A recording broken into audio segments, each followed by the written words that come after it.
Essa é a parte 4 de Damned Reincarnation. Se você não viu as partes anteriores, vai estar tudo na descrição. Vai ver a parte 1, a 2, a 3 e depois você vem ver a parte 4. Mas sem enrolação, bora pro resumo. Já em Aroth, ele estava viajando pelo céu.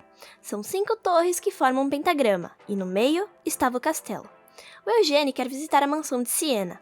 200 anos atrás, ela deixou sua mansão, deixando apenas uma carta dizendo que ela iria se aposentar. Seus discípulos e magos tentaram rastreá-la, mas não conseguiram encontrá-la. O curioso é que no dia em que ela desapareceu, era seu aniversário. O guia dá a sua opinião, dizendo que talvez ela foi para o reino demoníaco de Helmut, e que ela supostamente foi vingar seu companheiro Hemel. Há também outra teoria de que os bruxos das trevas a assassinaram. O Eugene acha que foi o rei demônio porque a torre escura está ligada a Helmut.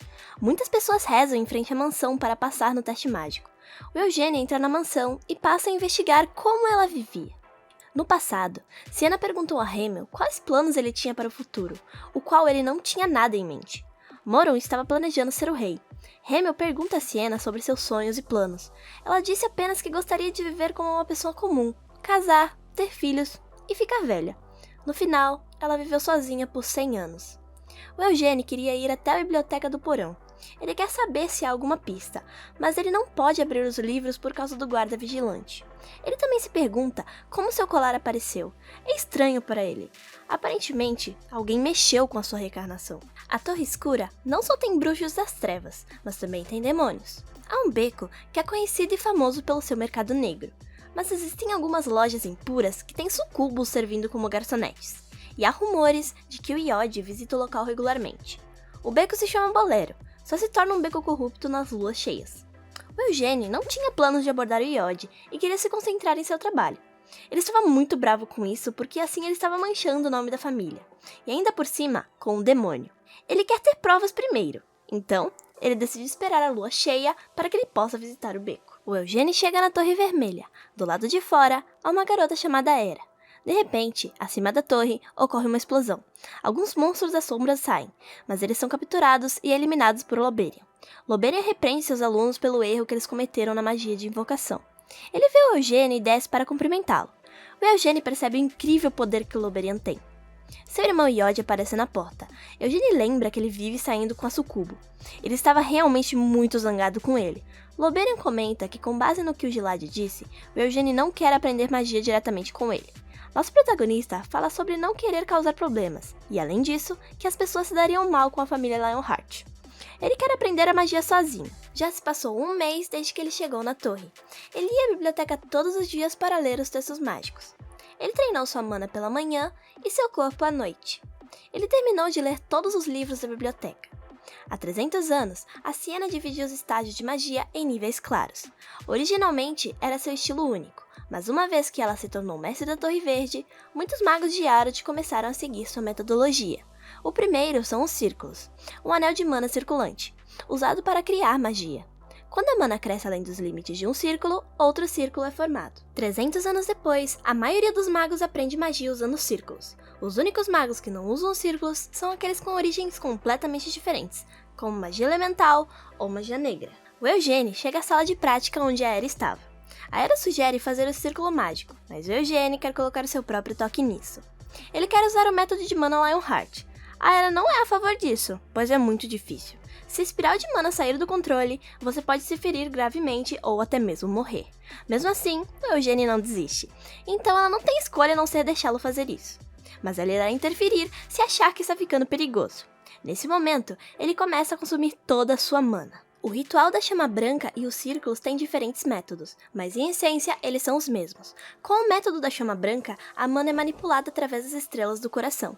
Com os círculos, a mana é manipulada por meio de um gancho. Ele substituirá o círculo por suas estrelas, e com isso, ele pode aumentar a sua mana. Você pode controlar a mana dependendo do que a situação pede. Ela só seria irritante se tentasse prever como seria e o que aconteceria de errado. A Hera não acredita que com apenas 17 anos ele era capaz de fazer isso. O Eugene consegue controlar sua magia perfeitamente. Ele pede a ela para convocar um monstro para testar seu poder. Ela convoca um golem e ele facilmente o derrota com sua magia. A A Hera vai até o Loberian e explica o que aconteceu. O Loberian não acredita, e ele diz que o Eugênio é um monstro talentoso. A Hera fala sobre sua magia estar no mesmo nível, ou até mesmo acima de um mago nível 3. O Loberian começa a se perguntar se não seria razoável escrever uma carta para Aecreon de recomendação para o Eugênio. A Biblioteca Real Aecreon é onde apenas magos de alto escalão, altos aristocratas e a realeza podem entrar. O Loberian finalmente decide escrever a carta de recomendação, já que o Eugênio tem o que é preciso. Por um mês ele conseguiu fazer tudo isso e aprendeu todos os livros de magia.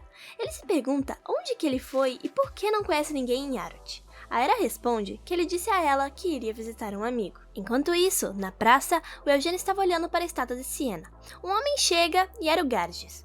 Ele mais uma vez recomenda a poção secreta de sua família, que permite que ele desenvolva mais músculos. O Eugênio ignora novamente e pergunta por que ele estava ali. Ele pergunta se ele conhece o beco do Bolero. O Eugênio diz que sim, já que afinal é o beco onde o Iode vai. O Garges quer ir pra lá porque é um testículo de gigante em leilão. O nosso protagonista fica perplexo e não acredita nisso. Ainda por cima, o Garges implora que ele lhe empreste dinheiro. Ele queria muito isso porque era um item muito valioso entre os mágicos. O Eugênio comenta que ele desejava criar uma nova receita. E que há alguns dias ele viu o Iode nos corredores. Ele viu o rosto dele e mostrava sinais de afastamento da sucubo. Nessa próxima lua cheia, o Iode definitivamente voltará para aquele beco. O Eugênio volta para a torre e eles vão diretamente para a sala onde o Loberian estava. O Loberian mostra a carta de recomendação que ele escreveu. Aecreon, a Biblioteca Real, é o lugar onde a essência da magia de Arot é registrado, e é famoso há mais de 300 anos. Por mais abundantes que os textos da Torre Mágica sejam, eles não podem ser comparados com Aecreon em qualidade. O Eugênio não tem certeza sobre isso, mas Loberian diz que esse é o momento perfeito, já que ele ainda não aprendeu muitas coisas sobre magia. O Eugênio tem muitas possibilidades e a oportunidade de aprender sobre os livros Aecreon, então sua magia ficará incrível. Aecreon contém antigas magias da Era Mítica, bem como os textos do filósofo considerado o melhor de seu tempo. Em Aecreon estão as 3 cópias originais da série de textos chamada Bruxaria, em que Siena escreveu toda a essência da sua magia em seus últimos anos.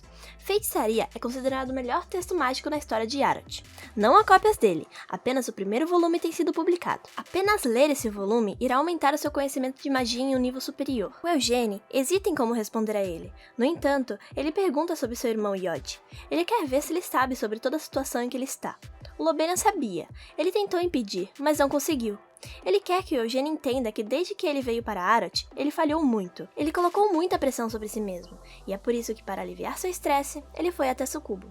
Antes, as sucubos sugavam a alma até matar a pessoa, mas desde que o reino de Helmut abriu seus portões, a rainha das bruxas proibiu de matar. O Eugênio, por um lado, pode entendê-lo porque a pressão da família é grande. Pior ainda, ele ainda discorda, pois é perigoso. Era lua cheia, e Eugênio junto com o Garges vão até o beco.